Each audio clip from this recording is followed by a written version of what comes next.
नमस्कार किसान साथियों।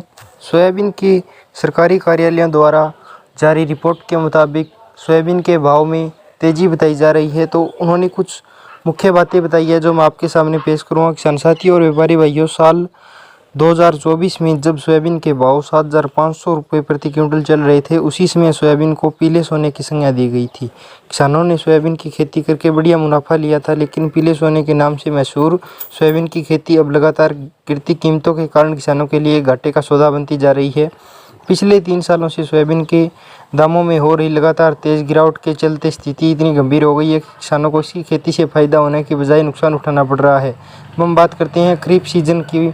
सोयाबीन को कुछ बेहतर और ठोस विकल्प न होने के कारण किसान मजबूरी इतनी खेती कर रहे हैं, लेकिन लाभ के बजाय नुकसान झेलना पड़ रहा है। विदेशों में सोयाबीन की मजबूत फसल, भारत में आयातित खाद्य तेलों की उपलब्धता और खाद्य तेलों के पर्याप्त भंडार ने घरेलू बाजारों में सोयाबीन के दामों को बढ़ने से रोक दिया है। रही सही कसर डीओसी के घटते निर्यात और कमज़ोर दामों ने पूरी कर दी है। जनवरी के महीने में दाम बढ़ने की जो हल्की सी उम्मीद थी, वही हाल में सरकार के कुछ निर्णयों के बाद अब टूटने लगी है। वायदा कारोबार पर प्रतिबंध का असर। बाजार के कुछ जानकार मान रहे हैं कि सोयाबीन की कीमतों में गिरावट की एक बड़ी वजह वायदा कारोबार पर लगा प्रतिबंध है, जिससे पहले सट्टे के रूप में चलाया जा रहा और इसी आधार पर इसे प्रतिबंध कर दिया गया था। यह प्रतिबंध अब 31 मार्च 2025 तक बढ़ाया गया था। पिछले 3 साल से वायदा कारोबार नहीं होने की वजह से सोयाबीन के दामों में सुधार की संभावनाएं लगभग खत्म हो चुकी थी।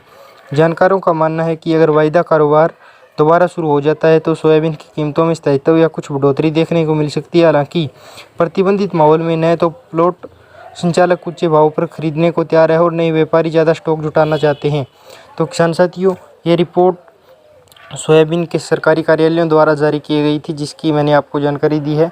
कृषि से संबंधित फसलों की जानकारी प्राप्त करने के लिए, उनके भाव की जानकारी प्राप्त करने के लिए चैनल को लाइक शेयर सब्सक्राइब जरूर करें। धन्यवाद। जय जवान जय किसान।